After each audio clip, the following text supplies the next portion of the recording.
prioritario. Donde tienen que dirigirse los recursos públicos y privados son fundamentalmente a digitalizar, es decir, a introducir lo artificial, lo virtual en la dinámica social. Es muy curioso este énfasis tan tremendo en la digitalización que se aprueba en esa cumbre del futuro con el Pacto para el Futuro, cuyo anexo tiene un anexo que precisamente se denomina el Pacto Digital Global.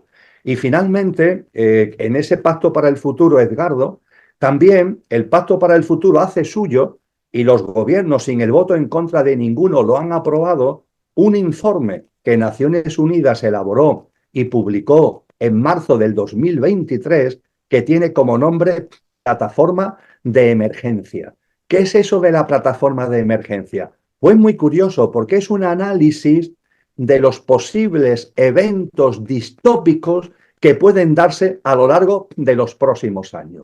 Concretamente, en esta plataforma de emergencia se le llama los shocks globales complejos y se hace una relación minuciosa de cuáles pueden ser esas situaciones distópicas donde ya no solamente hay temas de guerra, pongamos por caso, o situaciones pandémicas, sino que se hablan de muchas cosas.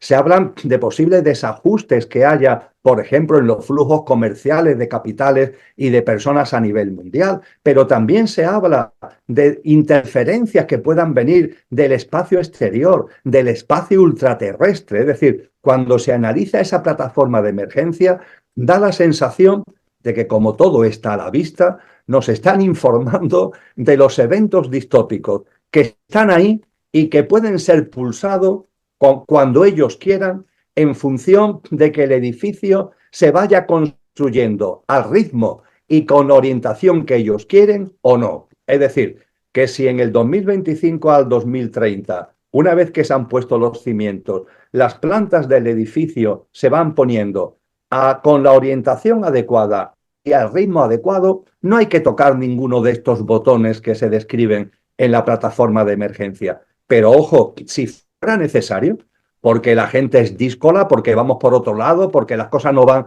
como ellos quieren, se nos informa, porque todo está a la vista, la sala de los espejos que nos decían, que nos advirtió ya la cultura maya, ya se nos informa de los posibles botones que ellos pueden tocar para que siempre es igual, metiendo miedo, inseguridad e incertidumbre, puedan meternos en el redil para que esa construcción vaya en el camino adecuado. Pero es que finalmente, por si esto no fuera poco, en octubre del año 2024, los BRICS, es decir, los países que están en torno a ese grupo, que su acrónimo inglés es BRICS, es decir, estamos hablando de Brasil, de Rusia, de la India, de China y de Sudáfrica, se le han sumado otros países, tuvieron una cumbre que se celebró en Rusia a finales de octubre, donde, aparte del crecimiento de los BRICS como una especie de polo que se contrapone a Occidente en la geoestrategia mundial, porque la élite, aunque toda está unida para conseguir que el edificio sea una realidad en el 2030, Edgardo, ahí la élite a nivel mundial está toda absolutamente unida, pero entre ellos hay pugnas para ver quién tiene los mejores sillones en ese nuevo orden mundial. Ahí sí hay pugnas entre ellos, y esas pugnas están en un iceberg, el que lo que está por debajo de la superficie del iceberg no lo vemos. Nosotros solamente vemos la punta del iceberg y lo que vemos en la punta del iceberg son las tensiones geoestratégicas entre países, entre bloques, pero eso son manifestaciones de las tensiones que hay en la élite, porque entre ellos hay una pugna para ver quiénes ocupan los mejores lugares en orden a la dirección de ese orden mundial cuando el edificio sea una realidad en el año 2030. Esto se vio muy claramente en la cumbre de los BRICS del pasado mes de octubre, pero es que además en esa cumbre de los BRICS se aprobó una plataforma internacional de pagos que se llama el BRICS Pay, que ha supuesto un albadonazo para el dinero virtual, porque en el nuevo orden mundial, en un momento concreto, el dinero en efectivo desaparecerá, porque el dinero virtual es a lo que estamos llamados, entre otras muchas cosas, porque permite un monitoreo y un control de la población, y las criptomonedas, los blockchain, son muy importantes al respecto. Y de hecho, esta plataforma de pagos, el Price, que se aprobó en octubre del 2024, tiene su base son pagos digitales conformados en formato de blockchain. Y poquito después, ya para terminar, y estoy haciendo un resumen porque hay otras muchas cosas, en el ámbito de la Iglesia Católica ha concluido el sínodo de la sinodalidad, que también tiene que ver con estos cimientos que estamos comentando del nuevo orden mundial. Pero en fin, como no tenemos tiempo ni ocasión de hablar de todo, lo último que mencionaría son las elecciones americanas, en donde tenemos que tener en cuenta, y es muy importante, que no solamente se han concluido, se han saldado con la victoria de Donald Trump, que por supuesto, pero es más, es que la victoria de Donald Trump ha supuesto también la victoria de la alianza entre Donald Trump y Elon Musk. Y esto es una alianza que está llamada a tener de aquí al 2029 enormes repercusiones, porque estamos hablando del principal cargo político del mundo, porque ser presidente de los Estados Unidos es el principal cargo político del mundo actualmente, porque Estados Unidos es la principal potencia económica y la principal potencia militar, y Elon Musk es el hombre más rico del mundo. Ya lo era antes de las elecciones norteamericanas, ya lo era, y su patrimonio se ha aumentado enormemente desde las elecciones norteamericanas. De hecho, la corporación mediática Bloomberg ha calculado que debido a la victoria electoral, las acciones de Elon Musk y su patrimonio personal ha pasado de ser de 230.000, 250.000 millones de dólares antes del 5 de noviembre a finales de diciembre situarse en más de 400.000 millones de dólares. Son cifras difíciles de barajar. Estamos hablando de una fortuna absolutamente estridente.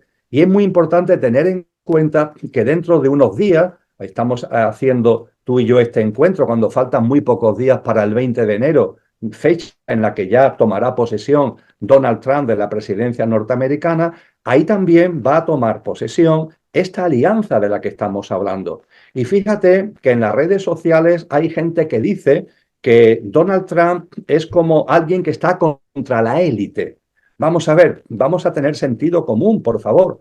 En primer lugar, Donald Trump siempre ha pertenecido a la élite. De hecho, su fortuna personal ya hace muchos años heredó de su familia una gran empresa que convirtió en la corporación Trump y, según todos los informes que tenemos de revistas como Forbes, está entre las 1.000 grandes fortunas del planeta, el señor Donald Trump. Y en su forma de vida, más allá de lo que dice, más allá de su carácter, en sus hábitos y en su comportamiento de vida, se alinea total y absolutamente con lo que es la élite. Pero es que si todo esto fuera poco, tenemos que tener en cuenta esta alianza de Elon Musk, que ha sido muy importante para la victoria de Trump. No solamente porque le haya donado 270 millones de dólares. Yo creo que sabemos que el sistema norteamericano electoral exige mucha transparencia en el tema de donaciones. Siempre puede haber cosas escondidas, pero en fin, que sepamos a ciencia cierta por el sistema de transparencia de donaciones que caracteriza las elecciones norteamericanas, más le ha dado a Trump 270 millones de dólares de su bolsillo para financiar su campaña. Pero no solamente eso, sino que ha puesto a disposición todas las redes y los poderes que Elon Musk tiene en su mano. Por ejemplo, la antigua Twitter, la actual SpaceX, que ha estado en bloque apoyando a Donald Trump. Y a cambio de eso, en esa alianza, lo que va a venir es, por un lado, ya lo ha dicho Donald Trump, convertir a Estados Unidos en la capital, en el centro mundial de criptomonedas. Si antes hablábamos del BriCS, ahora hablamos de que Estados Unidos se va a lanzar a apoyar el dinero virtual total y absolutamente. No ya solo, que también desde el dólar digital, el euro digital en el caso europeo, el yuan digital en el caso chino, sino además en esa especie de dinero público, de dinero digital privado que son las criptomonedas. Pero es que junto con eso, la alianza con Elon Musk le va a permitir a Elon Musk trabajar de una forma tremenda y avanzar enormemente en uno de los grandes pilares, como decía antes, del nuevo orden mundial, que es la digitalización. La digitalización del sistema financiero, ya he hecho referencia a ello, la digitalización, Edgardo, que es algo que vamos a vivir en todos los países de una forma acelerada, la digitalización de la gestión pública, de la gestión de la administración y de los servicios públicos. Porque se trata de que los ciudadanos, está en el Pacto Global Digital del Pacto para el Futuro, que anteriormente hablábamos, que los ciudadanos obligatoriamente, nos guste o no nos guste, nos tengamos que digitalizar al ritmo y a la manera que ellos quieren y que hagamos nuestra la sociedad artificial y virtual que ellos quieren. Y claro, para ello, un pilar muy importante es que los propios servicios públicos tengan como herramienta para la prestación de esos servicios la digitalización de los servicios públicos. Trump ha anunciado la creación de un departamento, creo que se llama Departamento de Eficiencia Gubernamental, en sus siglas en inglés es algo así como DOGE, del que ha nombrado responsable a Elon Musk y que tiene como misión que en 18 meses debe digitalizar la gestión pública norteamericana y los servicios públicos americanos, con el objetivo, repito, de que los ciudadanos, que evidentemente queremos ser receptores de esos servicios, no tengamos otro remedio que adaptarnos a los cánones y a los parámetros de la digitalización para poder estar en relación con esos servicios públicos. Por tanto, estamos hablando de la digitalización del sistema financiero, estamos hablando de la digitalización de los servicios públicos y de la gestión pública, y estamos hablando, por supuesto, de las tecnologías invasivas, porque tenemos que tener en cuenta que Elon Musk es el propietario de una corporación que es Neuralink. Y Neuralink está a la cabeza mundial en orden a la implantación de sensores cerebrales que nos conecten a la nube, que nos conecten a las tecnologías.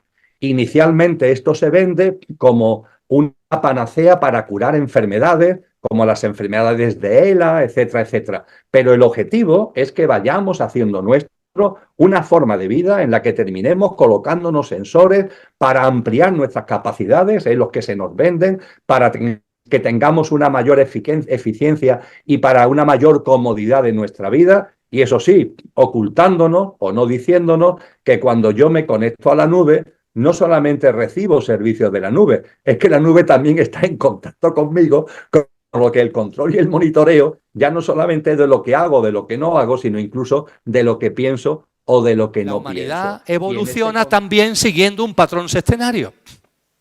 Esto es importante para saber dónde estamos ahora y qué es el surgimiento de la nueva humanidad. La humanidad también evoluciona conforme un patrón sextenario. Y fijaros qué maravilla, nos dice que en el cosmos, que puede haber muchas humanidades o pocas, no lo sé, pero no tenemos por qué ser los únicos. Las humanidades, el contenido de las humanidades, la evolución de las humanidades, no ya de la nuestra, sino de la humanidad como tal, de las humanidades como tal, sigue un patrón sextenario. Nos dice que cuando la humanidad surge, también aquí, lo primero es una humanidad donde el conductor encarna en un coche que solo tiene el componente etérico, solo tiene el componente energético. Lo físico, lo emocional y lo mental, mente concreta y mente abstracta, está latente, pero no patente. Diréis que hubo una fase de la humanidad en la que las dimensiones álmicas espirituales, posiblemente la vuestra y la mía, encarnamos y el contexto, el ser humano en el que encarnamos no tiene mundo físico, ni emocional, ni mental, sino que es puramente energético o etérico. Efectivamente. Eso las tradiciones lo llaman la humanidad polar. La humanidad polar. Fue el primer estadio evolutivo. Tiene sentido, porque como lo energético o etérico es como el sostén de todo, tiene sentido que la primera humanidad, aunque lo físico, lo emocional y lo mental, mente concreta y mente abstracta, estuviera ahí latente, pero no se hubiera hecho patente. Se nos dice que la humanidad polar va evolucionando para dar paso a una nueva humanidad.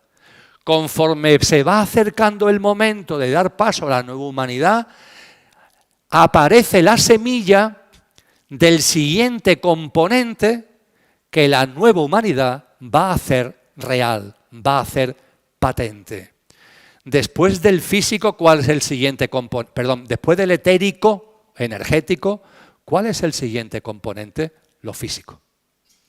Y efectivamente la humanidad polar configura nuestro cuerpo etérico, pone la semilla de lo físico, que estaba latente pero no patente, y es la siguiente humanidad, llamada la hiperbórea, la que hace real el cuerpo físico.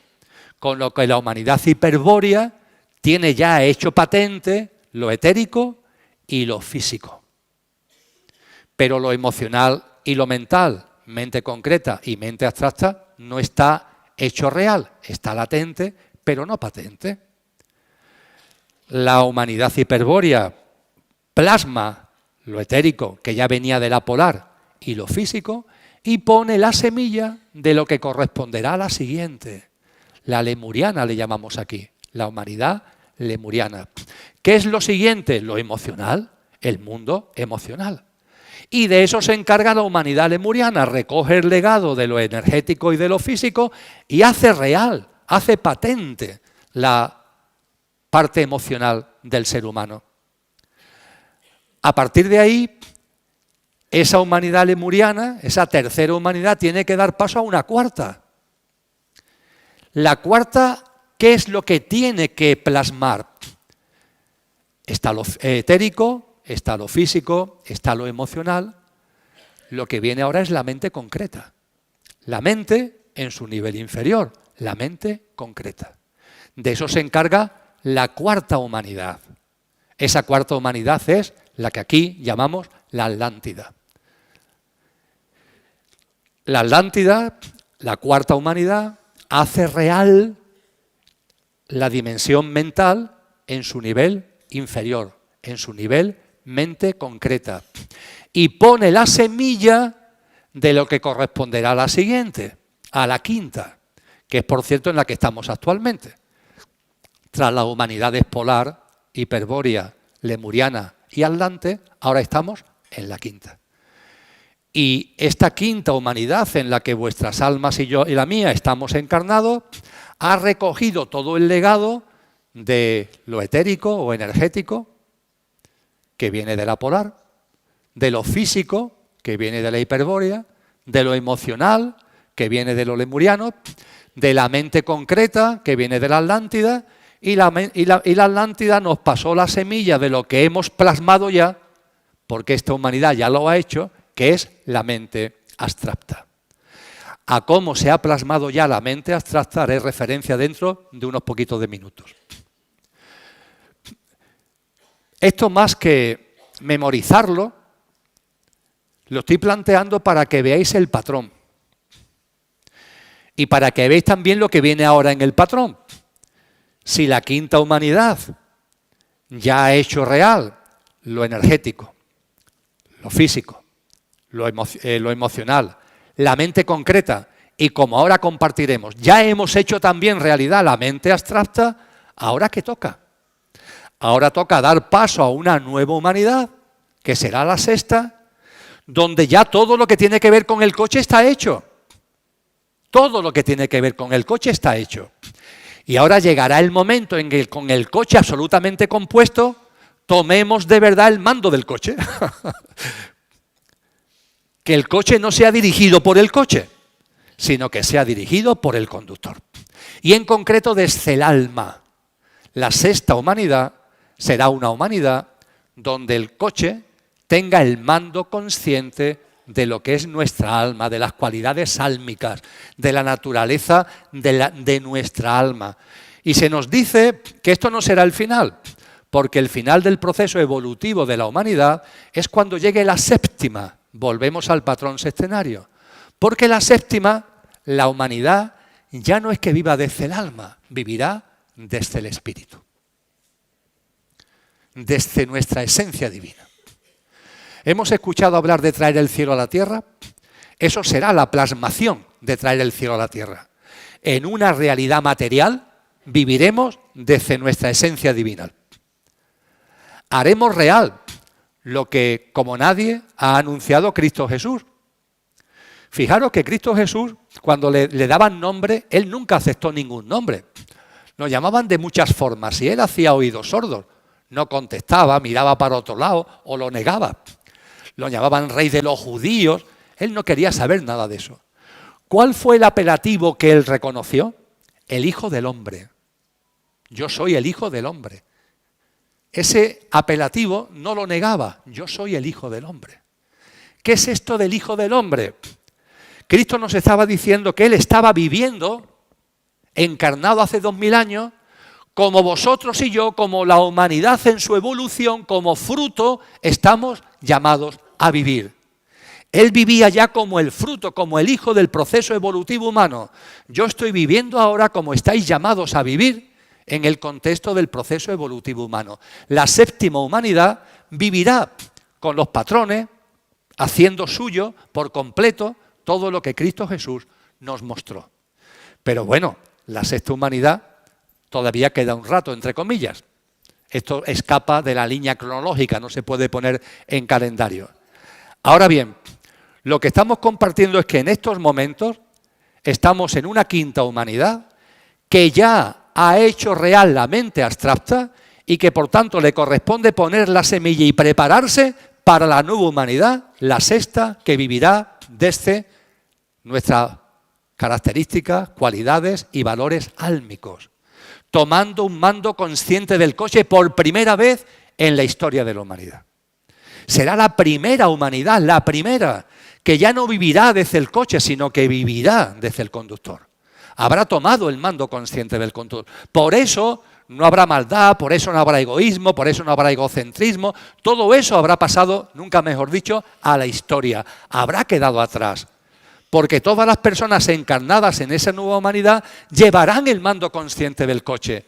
Y no serán coches locos, no serán zombies, no serán coches locos. Vivirán desde el mando consciente de lo álmico. Todavía no desde el espíritu, pero ya sí desde las cualidades de nuestra alma. Este recorrido es un recorrido precioso, que es la plasmación de la constitución sextenaria, ya no en el ser humano, sino en la humanidad. Por cierto, os recuerdo, porque alguno veo que lo estáis pensando, que he dicho los nombres de Polar, Hiperbórea, Lemuria, Atlante, y no he dicho el nombre de esta humanidad. Sé que algunos diréis, ¿y esta cómo se llama? Vamos a olvidarnos del nombre de esta humanidad, ¿vale? ¿Por qué? Porque los textos de hace miles de años la llaman Aria. Pero ese término de Aria, en el siglo XX fue sacado de contexto, manipulado, así que la llamamos quinta humanidad y asunto solucionado, ¿vale? Y este proceso es un proceso limpio. Es decir, una humanidad no está llamada a sufrir. Es un proceso limpio, absolutamente limpio, puro. Vamos pasando de fase en fase, células que se van renovando, vamos creciendo. Cada humanidad con sus características, pero en un proceso evolutivo. Y no hay dolor, no hay sufrimiento. Y podemos decir, entonces, ¿aquí qué pasa? Porque aquí sí hay mucho dolor y hay mucho sufrimiento. ¿Qué es lo que pasa aquí? Mirad, nos decían los sabios hace mucho tiempo que en este discurrir evolutivo, que es perfecto, puede ser que haya humanidades en el universo, no lo sé, pero puede ser que haya humanidades que llevan este proceso evolutivo o lo hayan hecho ya de una forma limpia, de una forma natural, repito, sin dolor, sin sufrimiento. Ciertamente yo tuve una época muy larga de mi vida, yo conmigo mismo me entiendo y yo lo llamo mi época kármica, tuve que gestionar karma, relaciones de causa y efecto que venían de vidas anteriores, es así como me lo explico a mí mismo, y sí. Fue un cuarto de siglo, es decir, no fue ninguna broma en el que estuve muy metido en lo que fue la docencia universitaria, una vida académica, pero compaginada con gestión pública y con responsabilidad política. y con un compromiso político fuerte, entre comillas.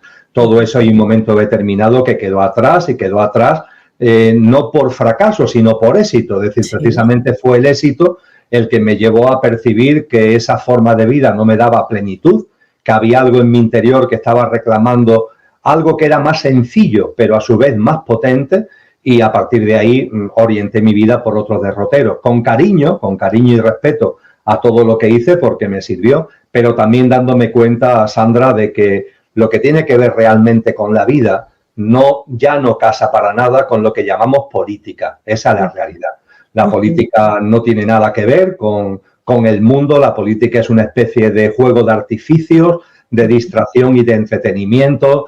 Los grandes poderes en el mundo no tienen que ver con procesos electorales ni nada que se le parezcan. Son los grandes poderes que a través de grandes corporaciones, grandes fondos de inversión, no tienen nacionalidad ninguna, aunque puedan estar su sede social en un país o en otro, y desde ese dominio del contexto económico dominan el entramado político institucional y son, en definitiva, los que van tomando las decisiones y los que van orientando a donde ellos quieren llevar este mundo, que en definitiva no va a suponer nada en comparación con lo que antes decíamos. Es decir, que hagan lo que hagan, este ciclo terminará cuando corresponda, hagan lo que hagan, y mientras que eso llega, pues ellos están en una dinámica cada vez más egoica, cada vez más egocéntrica, y yo diría que están en un intento como desesperado de que el menor número de almas encarnadas participemos de la nueva humanidad. Y ahí andan, Sandra. Y con este telón de fondo, pues es muy interesante lo que estamos viviendo, porque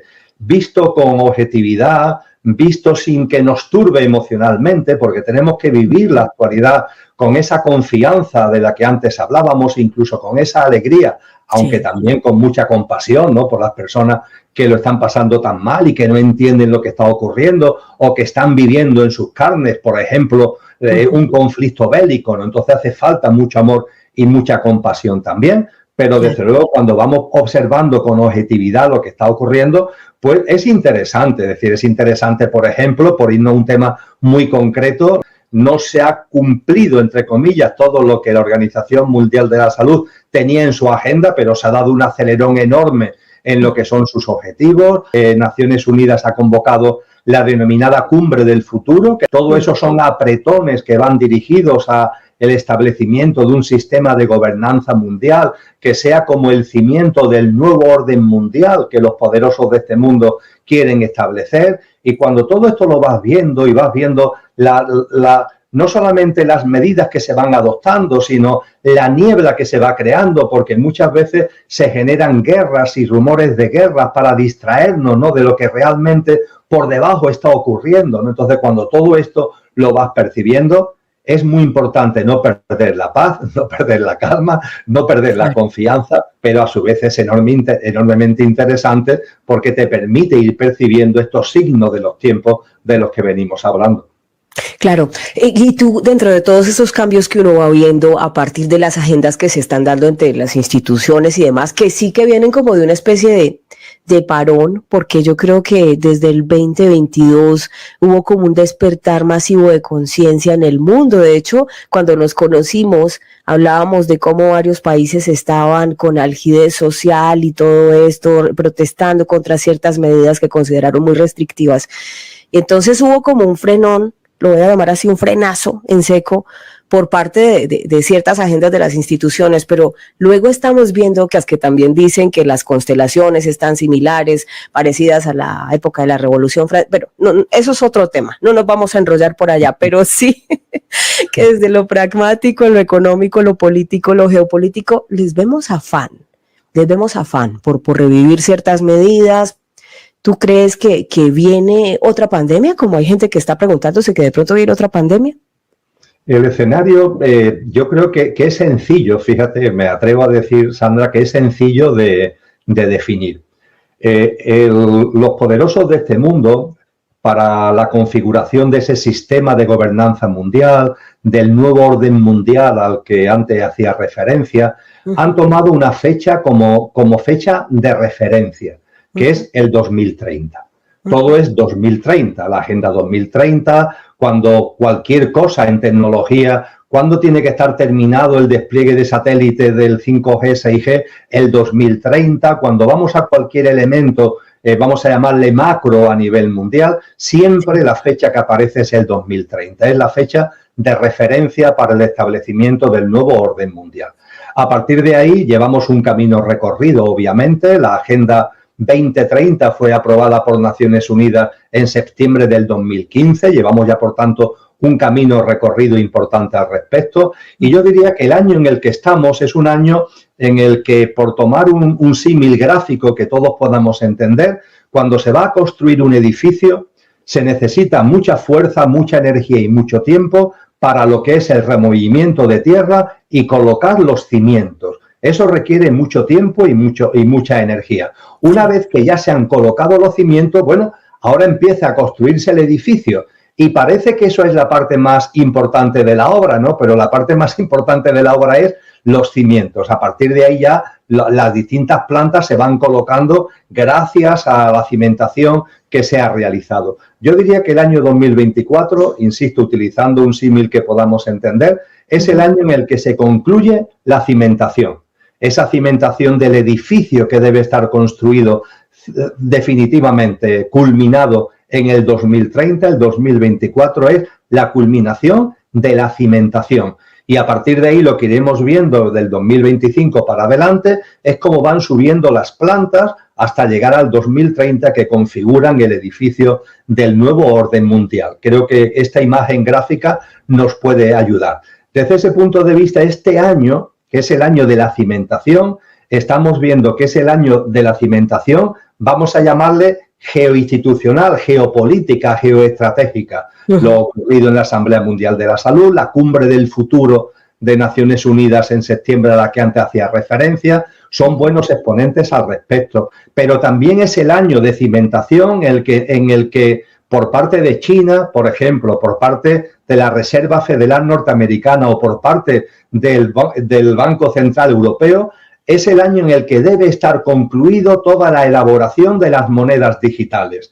Es decir, el yuan digital, el dólar digital, el euro digital, tienen que estar ya, ser una realidad para poder ser lanzado, es decir, todo lo que está por debajo, no todo el entramado tecnológico, operativo, financiero que está por debajo de las monedas digitales. Eso no significa que vaya a desaparecer el dinero físico todavía, pero sí que a partir del 25 la moneda digital va a empezar a aparecer cada vez con más fuerza. Esto se está cimentando y terminará su cimentación en el año 2024. En Europa será a través de una aplicación que ya en el año 25 los europeos llevaremos en el móvil, que además será una especie no solo de monedero digital, sino también de app de identificación, donde llevaremos los datos de nuestro pasaporte, la tarjeta sanitaria, el carnet de conducir, etcétera, etcétera, etcétera. Cuando hablamos de inteligencia artificial, el año 2024 es el año donde se culmina la cimentación.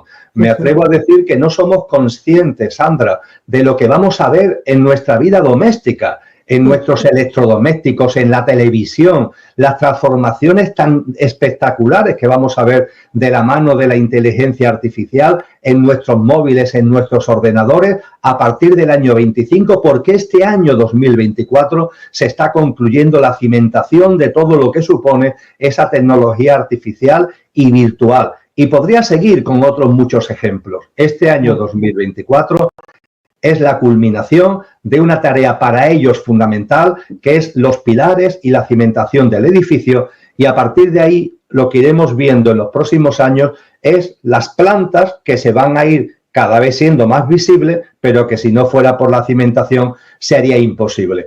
En ese escenario puede darse lo que Naciones Unidas, es decir, no estamos hablando de conspiranoia, Naciones Unidas en marzo del 2023 publicó un informe donde habla de todo esto y se atrevió incluso a analizar la posibilidad de lo que Naciones Unidas llama shock globales. Shock globales son grandes removimientos, como lo ocurrido con la crisis sanitaria del año 2020, y a partir de ahí se plasma con claridad la posibilidad y la probabilidad de que shock globales aparezcan entre el 25 y el 2030. uno de esos posibles shocks globales es precisamente una nueva crisis sanitaria, una nueva pandemia. ¿Eso es seguro que se produzca? No, no es seguro. ¿Es probable? Sí, es probable. ¿De qué va a depender? Va a depender de cómo vaya la marcha de la construcción del edificio. Por ejemplo, en la Asamblea Mundial de la Salud se ha puesto de manifiesto que hay muchas voces favorables a que la Organización Mundial de la Salud coja todas las competencias soberanas en materia de salud, que ante una nueva crisis sanitaria no haya gobiernos en el mundo donde se toman decisiones, sino que sea un único centro de mando el que toma decisiones sobre el qué hacer, sobre el qué inocularse, etcétera, etcétera. Pero también ha habido una parte, pero pequeña, pero ha habido una parte que se ha resistido. Bueno, pues si esa resistencia se mantiene, ¿qué mejor que una nueva pandemia para que esa resistencia salten por el aire? Lo que quiero decir, y termino, Sandra, es que el uso del shock global, y en particular de una pandemia, va a depender del ritmo de subida del edificio. Si el ritmo de subida del edificio va acorde con la planificación prevista, no será necesario este tipo de ajustes traumáticos, pero si se ve que por cualquier motivo hay resistencia o hay dificultad para que este edificio suba para arriba, no hay ningún tipo de duda que pandemias y otros shocks globales serán utilizados como una manera de meter miedo, de meter inseguridad, de meter incertidumbre, que es la mejor forma de que todos digamos sí, de que todos agachemos la cabeza y de que la construcción del edificio se culmine en los plazos previstos. Y que el análisis en su última fase. Y es importante que tengamos en cuenta eso para que estos tiempos no puedan con nosotros. Porque si no tenemos una mirada amplia, si no tenemos conciencia de lo que está pasando, es muy probable que estos tiempos puedan con nosotros. Tanto lo que son este lustro que va a desembocar en el año 2030, no digamos ya después, cuando tenga ocasión, ese nuevo orden mundial, triunfo de la bestia. Son muchos años. Tener en cuenta que de aquí al 2030 quedan 6 años, el lustro 25-29 más el 2030, que ahí vendrá la proclamación de paz y seguridad, que entre la proclamación de paz y seguridad y el nuevo orden mundial habrá un interregno, no sabemos cuánto durará, pero es de suponer que no serán muchos años, y que después el triunfo de la bestia, nuevo orden mundial, durará 7 años. Claro, si lo sumamos todo, pues estamos hablando de varios lustros que van a ser, francamente, de mucho removimiento. Y si no tenemos conciencia de lo que tenemos delante, estos hechos nos pueden llevar por delante. Cuando se habla de este tipo de cosas, hay personas que me dicen, Emilio, pero es que hablar de este tipo de cosas mete miedo a la gente. Vamos a ver, lo que mete miedo a la gente son otras cosas. La toma de conciencia no mete miedo. Está precisamente para evitar el miedo. Muchos sabéis que el ejemplo que me gusta poner es la preparación para el parto. ¿Por qué una señora se apunta a un curso, una señora embarazada, se entiende? ¿Por qué una señora embarazada, bueno, también puede ser no embarazada, no lo sé, la verdad? ¿Por qué una señora embarazada se apunta a un curso de preparación para el parto? Ahí le van a decir cosas muy gordas, ¿eh? Le van a decir las contracciones que va a tener, los removimientos que va a tener, los dolores que va a tener. Le van a avisar de que pueden darse circunstancias, como por ejemplo que el bebé, el feto, venga con el cordón umbilical rodeándole el cuello. Eso a la mamá, a la futura mamá, se le dice en el curso de preparación para el parto para meterle miedo. Todo lo contrario. Se le dice para que en el momento del parto, si ocurre cualquier cosa un tanto extraordinaria, esté preparada y por tanto no tenga miedo. Precisamente se le hace para que no tenga miedo, no para que tenga miedo. No le hablan de la posibilidad de que el bebé venga con el cordón umbilical rodado al cuello para meterle miedo a la mamá, sino para que en el caso de que escuche a las personas que están con ella de que el bebé viene de esa manera, sepa que eso es algo que está dentro de lo previsto y que se sabe cómo actuar ante una circunstancia como esa y que por tanto no lo viva con miedo, sino que lo viva con serenidad. ¿Entendéis el ejemplo? Pues bien, toda esta información que viene de muy atrás se nos ha ido dando no para meternos miedo, Claro, las denominaciones a veces nos asustan. El triunfo de la bestia. Nuevo orden mundial. Si os asusta el triunfo de la bestia, nuevo orden mundial. Si os asusta el término de anticristo, bueno, pues la persona, vamos a llamarlo así, o la entidad, que va a personificar el liderazgo del nuevo orden mundial. Porque tendrá distintos líderes, pero habrá uno fundamentalmente, como un primus inter pares, que llevará el mando. Eso es la primera bestia que se llama, que tiene un perfil muy institucional, muy político. También se nos dice que habrá una segunda bestia, es decir, un líder que actuará bajo los criterios de la primera y que tendrá un perfil más, entre comillas, espiritual. Pero ojo, con relación a lo que esta gente entiende por espiritual, echaros a temblar. No tiene nada que ver con lo que vosotros y yo entendemos por espiritual. Será todo lo contrario. Será intentar engañar desesperadamente a las personas que todavía tengan una visión trascendente de la vida, poniéndole por delante, como si fueran magos negros, artificio de magia, aparentes milagros, con el objetivo de que a aquellas personas conscientes que, insisto, mantienen una visión trascendente de la vida, puedan creer que de verdad este es el Cristo, cuando realmente no es el Cristo, es un líder que actúa bajo la batuta de la primera bestia. Es la segunda bestia que actúa bajo la batuta de la primera bestia. Todo esto se nos informa no para asustarnos, sino para que sepamos, cuando ocurra, esto es, esto es, esto es, esto es. Cuando se haga la declaración de paz y seguridad, esto es. Cuando aparezca ese líder mundial que aparecerá con mucho bombo, que se nos dice además que tendrá 3 años y medio aproximadamente, donde será muy bueno. Todos serán buenas palabras, se mostrará como muy generoso, con declaraciones muy grandilocuentes, hasta que muestre su verdadera cara, que son los 3 años y medio siguientes del triunfo de la bestia. Ahí es precisamente donde se mete la marca de la bestia, la digitalización del dinero.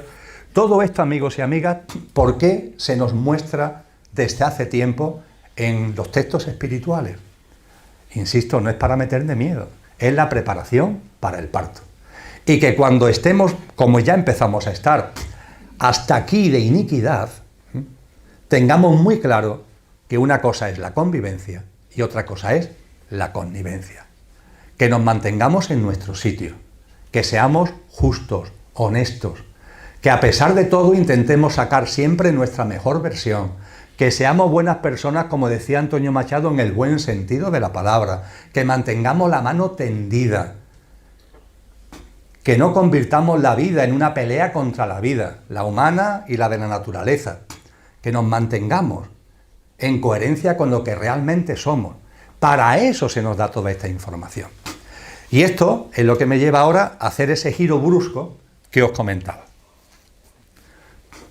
No sabemos cuántas humanidades, civilizaciones humanoides, puede haber en el universo. Y es un tema en el que no voy a entrar. Por sentido común doy por hecho de que a lo largo de la historia del universo, 14.000 millones de años, y de un universo que actualmente tiene 94.000 millones de años luz, no hay cero suficiente no hay paredes suficientes en esta sala para poner los ceros de kilómetros que eso supone, y que tiene 2 billones con B de Barcelona, 2 billones, o de Betis,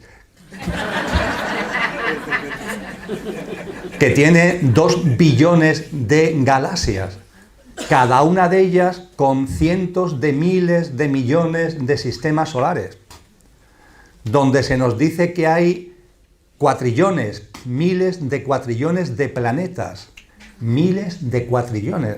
Son cifras que se nos escapan el poderlo considerar en nuestra mente, donde se entiende que hay 50.000 trillones de planetas con condiciones de habitabilidad semejantes al planeta Tierra. He de suponer que, bueno, que a lo mejor en ese contexto ha habido, o hay, o habrá otras civilizaciones humanoides. Se llaman civilizaciones humanoides a aquellas que tienen manas. Esto ya lo decían los antiguos, en lenguaje sánscrito, manas, hace ya 4.000 años.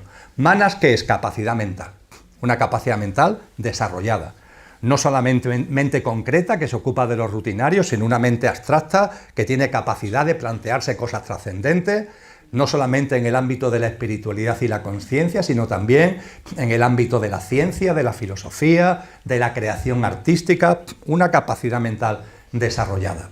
Pues bien, también se nos dice que las humanidades que pueda haber, pero vamos a quedarnos en la nuestra, todas tenemos o podemos ser analizadas con un mismo patrón, que es lo que se llama el patrón septenario.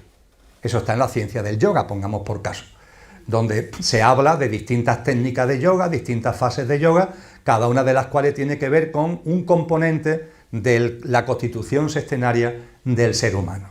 Dicho de una forma muy simple, esa constitución sextenaria ha sido históricamente para la sabiduría primordial el patrón base, la plantilla base de análisis de la humanidad. ¿Por qué? Porque es lo que está en la materia. Es decir, a la hora de analizarnos a nosotros, ¿qué patrón seguimos? Porque claro, podemos decir, y está muy bien, que somos conductor y coche. ¿Qué es el conductor? Lo imperecedero que hay en el ser humano. ¿Qué es el coche? El pequeño yo perecedero en el que el conductor encarna. Ya está. Coche y conductor, conductor y coche. Dos componentes. Pero no se nos dice o se nos habla de 7. ¿Por qué se nos habla de 7 en el análisis de lo que significa ser humano? Pues porque la materia, amigos y amigas, la realidad en la que vivimos, tiene el patrón sextenario. El átomo tiene un núcleo compuesto por protones y neutrones. Y en torno al átomo rotan electrones. Y como si fueran planetas, hay los que rotan más cerca y los que rotan más lejos. Estos se llaman los niveles atómicos. ¿Cuál es el número máximo de niveles atómicos? 7. 7. El número máximo de niveles atómicos de rotación de los electrones, y que por tanto nos está diciendo cómo funciona el átomo, que es la base de la materia, es 7. Cuando estudiamos los elementos químicos, por tanto, el patrón que se sigue es el 7. Cuando elaboramos la tabla periódica de los elementos químicos, se llama periódica porque tiene periodos. Esos periodos son 7 que se corresponden precisamente con lo que acabamos de comentar. Cuando la ciencia ha sido capaz de descubrir las ondas, por ejemplo, de lo que llamamos el espectro, y vemos el número de ondas que hay, el número de tipos de ondas que hay, vemos que el número de ondas son 7. Es decir, la realidad en la que vivimos nos está hablando en clave de 7. El patrón musical, aunque la llamamos octava musical, es también 7. Do, re, mi, fa, sol, la, si, 7. Y el do que viene después ya es el primero del siguiente ciclo.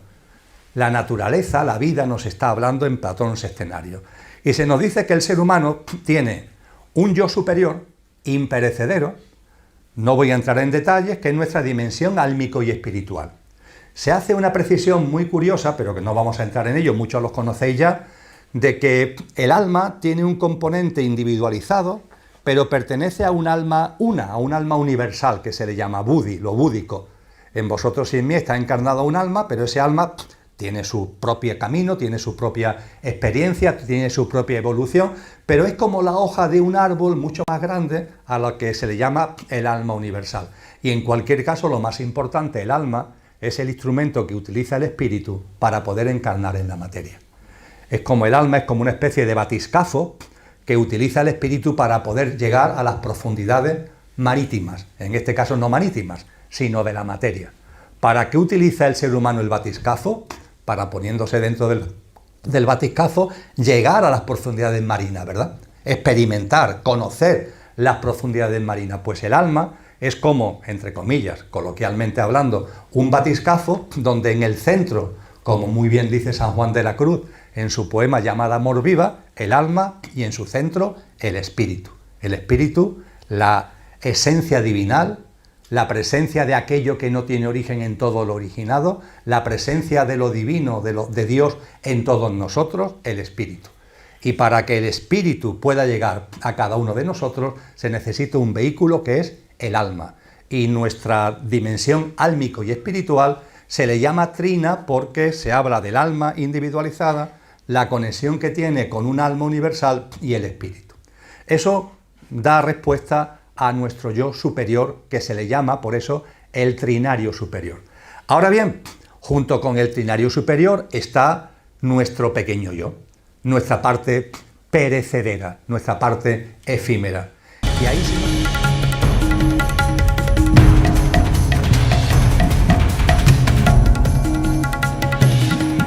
Y hoy vamos a adentrarnos en la evolución, que es una frecuencia diferente en términos energéticos, aunque sabemos que ambos opuestos se relacionan porque surgen de la misma fuente, ¿no? De quien origina todo lo originado.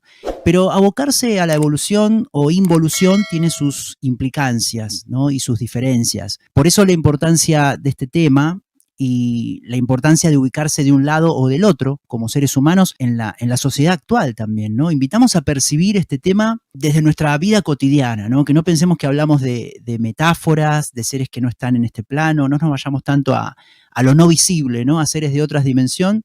Nosotros mismos somos seres espirituales, si bien es cierto, claro que sí, que existen otras dimensiones y formas de vida en otras dimensiones, ángeles, serafines, querubines, pero invitamos a no perdernos en eso, sino más bien buscar la forma de que lo que compartiremos de la mano de Emilio se plasme en nuestra vida cotidiana. Por eso vamos a avanzar en este tema, pero no sin antes, si me permites, Emilio, y quienes nos acompañan del otro lado, si me permiten agradecer también al equipo el envío de este ejemplar de la distopía La Reevolución, no solamente por el regalo al canal, a la escuela, sino también el agradecimiento por traer al plano de la materia esta nueva obra del proyecto de investigación Conciencia y Sociedad Distópica que tú diriges, Emilio, un proyecto que este canal apoya, recomienda con una vehemencia y persistencia muy especial, todos lo saben. Y Emilio, ¿qué nos puedes decir en cuanto a diferencias con el primer ejemplar, para quienes ya tienen el primero, que seguramente toda la comunidad del canal lo tenga? Este segundo libro, ¿en qué aspectos de esta distopía profundiza? Distopía siendo positivos, ¿no, Emilio? Se podría llamar infierno también. Pues muchas gracias por tus palabras acerca del proyecto de investigación Conciencia y Sociedad Distópica. Efectivamente, muy recientemente salió el segundo libro principal, que nosotros le llamamos. Hay otros libros que irán saliendo más especializados temáticamente, pero como libro principal este es el segundo. El primero apareció en mayo del 2020, en plena ola de lo que estábamos viviendo en aquel momento, y este tiene importantes diferencias con el primero. Hombre, lógicamente el telón de fondo es el mismo, en la sociedad distópica que estamos viviendo, en la toma de conciencia acerca de sus características, de sus contenidos, de sus implicaciones, y también y muy fundamentalmente el cómo vivir, el cómo una práctica de vida relacionada con el quehacer personal y colectivo ante todo ello. Este libro tiene como diferencia con el primero, por así decir, fue más generalista. Este lo que hace es bajar mucho más al terreno desde dos grandes puntos de vista. Por un lado, el papel de lo que es el denominado gobierno en la sombra, lo que nosotros también llamamos élite, en la distopía vigente. La distopía no es fruto de la casualidad, la que está viviendo la humanidad, tiene razones. Una razón, desde luego, es nuestra propia inconsciencia, la de cada uno, o sea que no podemos solamente mirar hacia afuera, pero junto con eso también es verdad que hay un quehacer de personas, de fuerzas interesadas en que esa distopía se dé en orden a sus objetivos. A partir de ahí, la primera parte del libro lo que hace precisamente es analizar qué es este gobierno en la sombra, qué es esta élite, qué es lo que quieren, qué es lo que persiguen, que van mucho más allá de dinero o de poder, que ya tienen todo el que quisieran tener. Y a partir de ahí, de situar así lo que son estas fuerzas, pues hablamos de los ejes operativos. Y el libro desmenuza, ¿no?, lo que son los grandes ejes de actuación que este gobierno en la sombra lleva a cabo en 10 grandes campos. Y después, la última parte del libro va dirigida al qué hacer. Como decíamos antes, no nos podemos quedar. Es muy importante la toma de conciencia sobre lo que acontece, pero hay que ir mucho más allá y hay que ir a una práctica de vida que no sea de confrontación, de lucha ante algo que en última instancia, como nosotros insistimos, es una casa en ruinas, es una casa que se está cayendo desde sus cimientos. A partir de ahí lo que corresponde es crear una nueva casa, construir una nueva casa, y eso supone una práctica de vida. Y en la última parte del libro lo que hacemos precisamente es detenernos acerca de esa práctica de vida que hemos denominado reevolucionaria, ¿no? De ahí el título del libro, de la distopía a la reevolución. Emilio, ¿y cuándo es que esta distopía va a dar lugar a una humanidad distinta? quizás el ser humano, que con toda su fuerza espiritual, por supuesto, pero que se plasma, ¿no?, en un ser humano, hablaremos de hoy, ya que vamos a hablar de los seres espirituales evolutivos, que fue Jesús de Nazaret, la presencia crística en la humanidad y en la Madre Tierra en Jesús de Nazaret, por tanto en Cristo Jesús. Quizás en sus palabras es donde nos encontramos una descripción más exacta de lo que son estos tiempos. Él lo llama concretamente los últimos tiempos de esta generación humana, y es donde encontramos unos mayores detalles, señales, etcétera, etcétera, al respecto. En el libro de la distopía La Revolución, de forma breve, también tratamos este asunto, y él fue muy categórico, Mariano, sobre el hecho de que nadie sabe ni el día ni la hora. Él llega a decir, también hablaremos de ello en nuestro encuentro, él llega a decir ni los ángeles del cielo. Nadie sabe el día ni la hora, ni los ángeles del cielo. Ciertamente el surgimiento de una nueva humanidad tiene que ver con ciclos menores, tiene que ver con ciclos mayores, tiene que ver con ciclos de la humanidad, tiene que ver con ciclos de la Madre Tierra, posiblemente también tenga que ver con ciclos que van incluso más allá y tienen que ver con el Padre Sol, con el sistema solar, y la conjunción de esos ciclos, ponerlo en el calendario, en nuestro calendario, de una forma concreta. Lo que se nos ha advertido es que ni lo intentemos siquiera, que sería perder el tiempo. Sobre todo porque además, cuando se estén acercando esos momentos finales, el tiempo entra en una dimensión distinta. Es lo que los mayas denominaron el no tiempo. Es lo que los griegos llamaron kairos, frente al cronos, al dios Cronos de la mitología griega, que es el tiempo del reloj, el tiempo del cronómetro, el tiempo del calendario. Ellos hablaban de que hay un tiempo espiritual. Ese tiempo espiritual es kairos. Es el que los mayas, por ejemplo, denominan el no tiempo. Y la expresión maya del no tiempo es muy gráfica porque significa que no puede ser medido desde el punto de vista de nuestros calendarios y de nuestros cronómetros. Fíjate, Mariano, aunque sea como nota a pie de página, la confusión que esto originó. Es decir, las estelas mayas, yo he tenido ocasión de visitarlas, de conocerlas, de tocarlas, entre comillas, de los calendarios, se alargan enormemente, ¿no? Tienen que ver con la cuenta larga de lo que se habla en la tradición maya. Y curiosamente todos los calendarios mayas, que tienen un recorrido larguísimo, sin embargo terminan en un determinado momento. Es decir, las estelas no siguen. Es que se termina la estela. A partir de ahí, la lectura primaria, la primitiva, yo diría que se hizo, fue que como el calendario no sigue, los mayas están anunciando el final del tiempo, es decir, están anunciando el final de la humanidad, el fin del mundo, ¿no? La catástrofe que muchos quisieron ver en el 21 de diciembre del año 2012, porque cuando ponemos ese final del calendario maya en nuestro calendario, esa fecha es el 21 de diciembre del 2012. Lo que ocurre es que los mayas no hacían eso porque creyeran que a partir de esa fecha, que para nosotros fue el solsticio de invierno de hace 10 años, no porque ellos crean que se va a acabar el mundo, sino porque a partir de ahí las circunstancias, los eventos, las vivencias entraban en el campo del no tiempo, es decir, entraban en el campo de algo que no cabe en los calendarios, que es lo que precisamente los griegos llamaron kairos, el tiempo espiritual. Para que lo podamos entender mejor, Mariano, es como si estuviéramos en un río, donde los dos tiempos, el tiempo material, cronos, y el tiempo espiritual, kairos, van juntos. Y el protagonismo es de cronos, el que vemos en cronómetros, en calendarios. Pero imagínate que aquí hay una cascada, que aquí hay una cascada. ¿Qué le sucede al lecho del río cuando se vaya acercando a la cascada? Pues dos cosas, que se acelera y se remueve. Son los dos eventos que conlleva el acercamiento a la cascada. La cascada es eso que no sabemos ni el día ni la hora. Es esa transmutación, esa transformación de una humanidad que ya ha hecho lo que tenía que hacer, que haya dado de sí lo que correspondía, y el nacimiento, como si se tratara en el ámbito biológico de una célula, de una nueva célula. Aquí está la catarata que marca ese momento. ¿Cuándo llegaremos? Cuando se esté acercando el río a la catarata, será Kairos el que toma el protagonismo. Hasta entonces lo ha llevado Cronos, pero cuando se va acercando el momento del ciclo, el momento del devenir cíclico, es Kairos el que toma el protagonismo. Y eso ya no se debe medir en términos de cronómetro o de calendario. Y viviremos tanto una aceleración como un removimiento de cara a la cascada.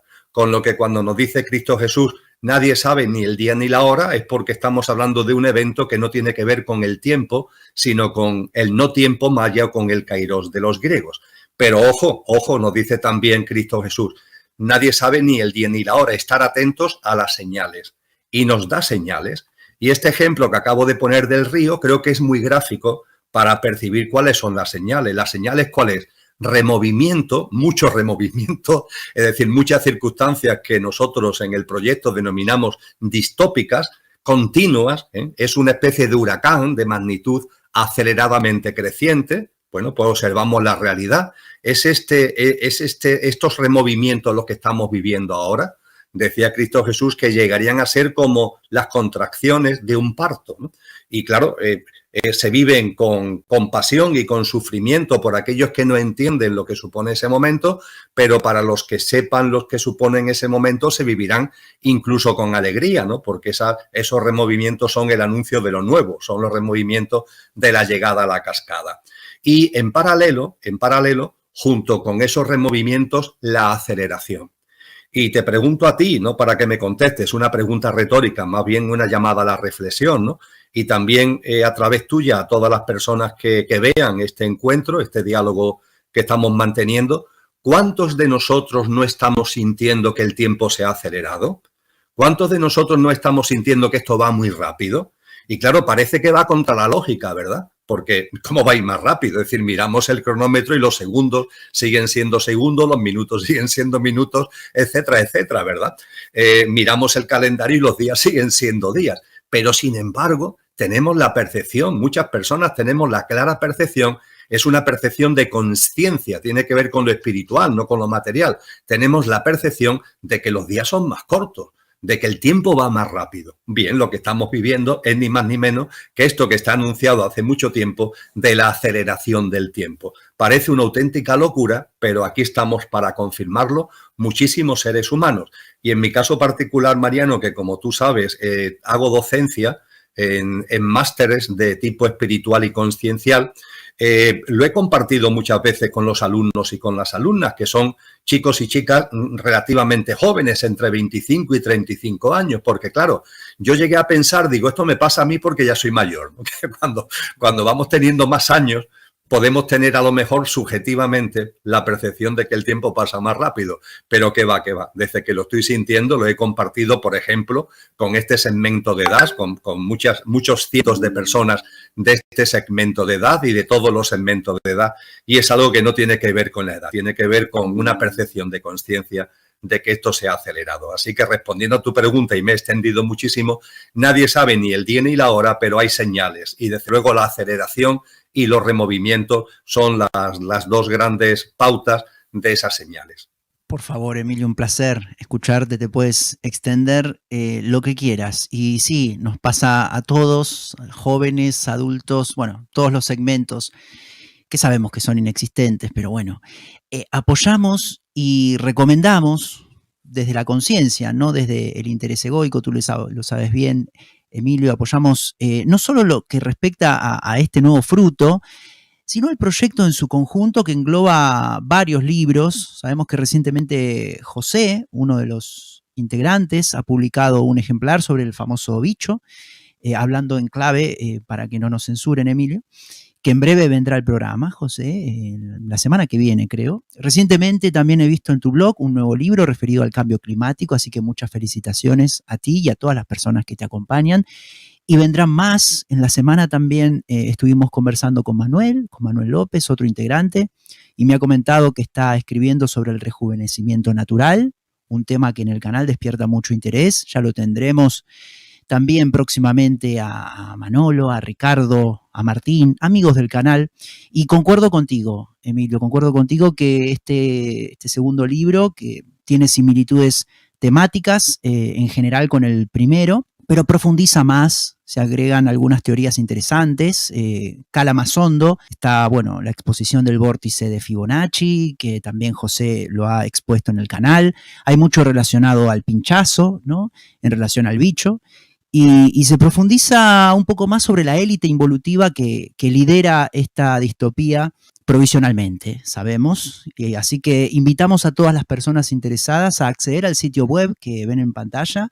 La web incluye, bueno, no solo los libros, esto no va de libros, sino también hicieron el congreso, pero también cientos de artículos y textos, mucho material para tomar conciencia hasta qué punto estamos como humanidad en una distopía a nivel mundial. Luego cada uno de nosotros, cada persona individual, dentro de este marco distópico, decidirá desde su libertad individual, que llamamos libre albedrío, ubicarse del lado del miedo o la involución, el ataque, la lucha, y seguir aportando a la distopía. De hecho, conozco personas en el ámbito de los temas de conciencia o espirituales que están en la sintonía de la lucha contra el otro, ¿no? Y eso aporta más a la distopía, desde mi humilde punto de vista.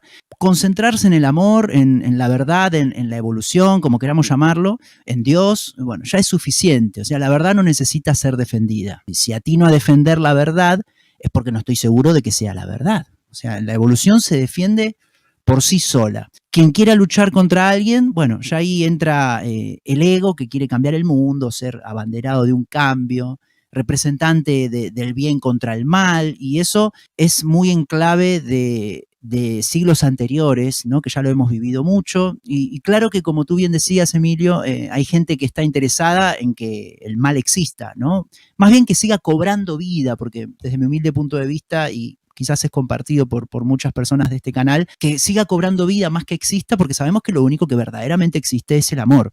Entonces ha cobrado vida, primero por nuestra inconsciencia, como tú bien decías, por haber creído en la separación, en estar separados del amor, cuando nos deberíamos haber reído, ¿no? 3 semanas a carcajadas, pero no lo hicimos, del hecho de pensar que estamos separados del amor, primero por nuestra creencia en el miedo y luego por aquellas personas que, como tú bien decías, se benefician de ello, y el proyecto lo ha denominado la élite, ¿no? Entonces, cada uno puede decidir, esa es la buena noticia, Emilio, centrarse en el lugar de la lucha o del amor. Y esto nos lleva un poco al tema de hoy, ¿no? Los seres espirituales evolutivos. Y si quieres, comenzamos, Emilio. ¿De qué hablamos cuando hablamos de un ser espiritual? O sea, más allá de la diferenciación entre evolutivo o involutivo, ¿qué es lo que define a un ser espiritual? Efectivamente, Mariano, es lo primero a dejar claro, ¿no? Comenzaría diciendo que los seres espirituales no tienen que ver con civilizaciones extraterrestres, si las hay, si las hubiera, con civilizaciones extraterrestres. Es decir, con humanoides que pueda haber en otras partes del universo en caso de que los hayan. Yo considero que sí, pero en cualquier caso, cada cual puede tener lógicamente su criterio. Bien, en caso de que existieran esos seres extraterrestres, que pueden ser también evolutivos o involutivos, con más o menos niveles de conciencia, porque la tecnología, mayor tecnología, no tiene por qué siempre ir unido a una mayor conciencia. Creo que en la humanidad actual esto lo estamos percibiendo con claridad, ¿verdad?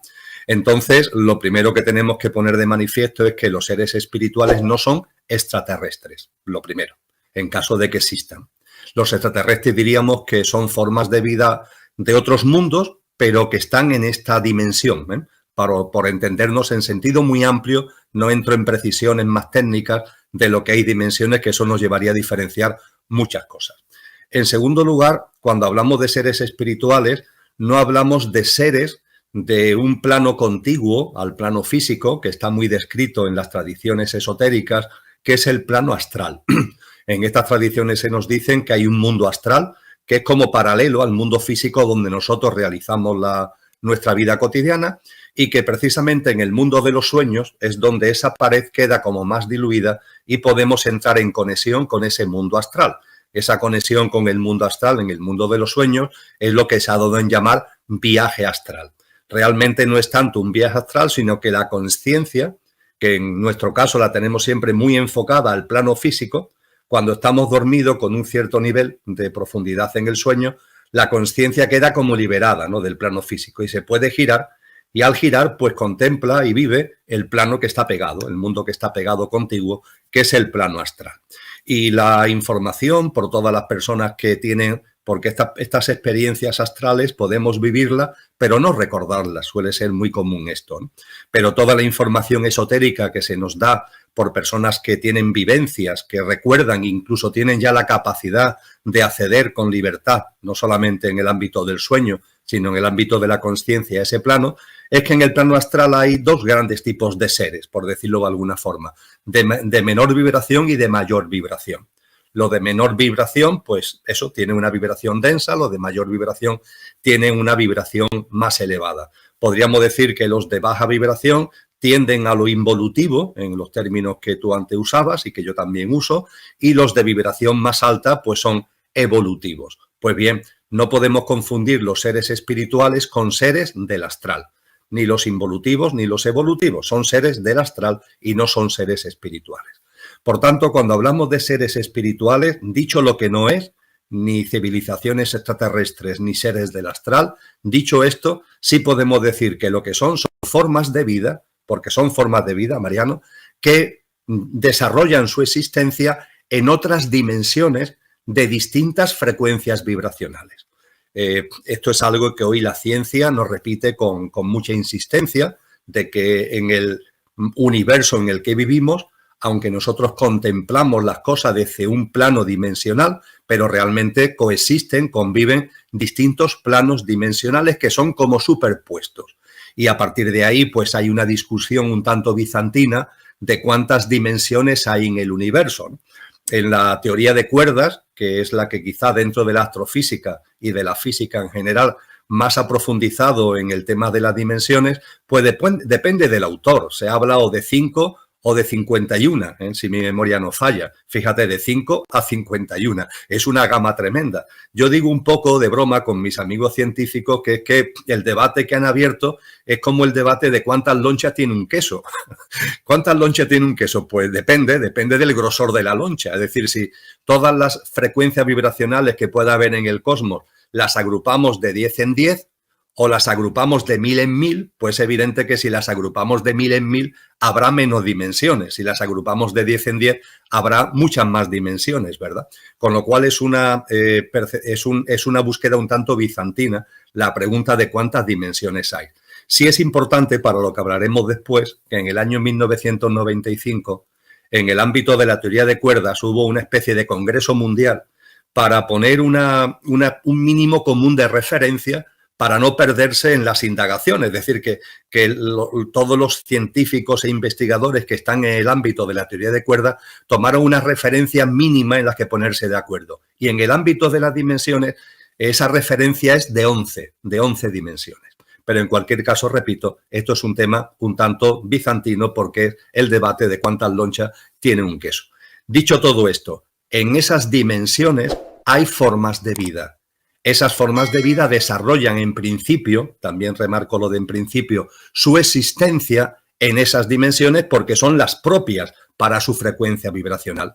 Y esas formas de vida, todas sin excepción, atendiendo a lo que nos enseñan las tradiciones espirituales y atendiendo también a lo que nos han mostrado escuelas filosóficas trascendentes, todas las formas de vida, independientemente de la dimensión en la que se encuentren, siendo de mayor o de menor frecuencia vibracional, por tanto, todas las formas de vida tienen esencia y apariencia. Esencia y apariencia. ¿La esencia cuál es? En última instancia, la chispa divina, que todos los seres, da igual la dimensión, da igual cómo nos llamemos, tenemos, y que constituye nuestra auténtica naturaleza, ¿no? Dice la sabiduría perenne, aquello que no tiene origen es origen de todo lo originado. Y al ser origen de todo lo originado, se encuentra presente e inmanente en todo lo originado. Esa presencia inmanente en todo lo originado de lo que no tiene origen, es lo que aquí se suele llamar Dios, eso lo tenemos en nosotros todas las formas de vida de todas las dimensiones. Eso es la esencia. Que además esa forma de vida, esa naturaleza divina y esa presencia divina, que lo solemos llamar espíritu, por llamarlo de alguna manera, utiliza una especie de vehículo para poder ir llegando cada vez a dimensiones de menor nivel vibracional, ¿no? Que es lo que llamamos alma. El alma como el vehículo que utiliza el espíritu para poder adentrarse, conocer, experimentar, vivenciar la materia. Pues bien, esa esencia espirituálmica, esa esencia que tiene un núcleo duro, que es la presencia subyacente de la divinidad, la tenemos todos los seres de todas las dimensiones. Y la gran diferencia entre nosotros, por tanto, no está en la esencia, está en la apariencia. porque la apariencia depende del contexto vibracional en el que vivamos, de la dimensión en la que vivimos. Por ejemplo, el ser humano, ¿en qué dimensión vivimos? La astrofísica nos dice que vivimos en un contexto de materia ordinaria. Hoy nos dice la ciencia que miramos el universo que ya llegamos a conocer más o menos, ¿no?, con nuestros instrumentos, telescopios, etcétera, etcétera, y sabemos que lo que nosotros llamamos materia, que es lo que nos compone a nosotros mismos, lo que compone el mundo en el que vivimos, lo que compone lo que llamamos planetas, estrellas, galaxias, lo que llamamos materia ordinaria, lo llama la astrofísica, es un 4% del universo, un 4, solamente un 4.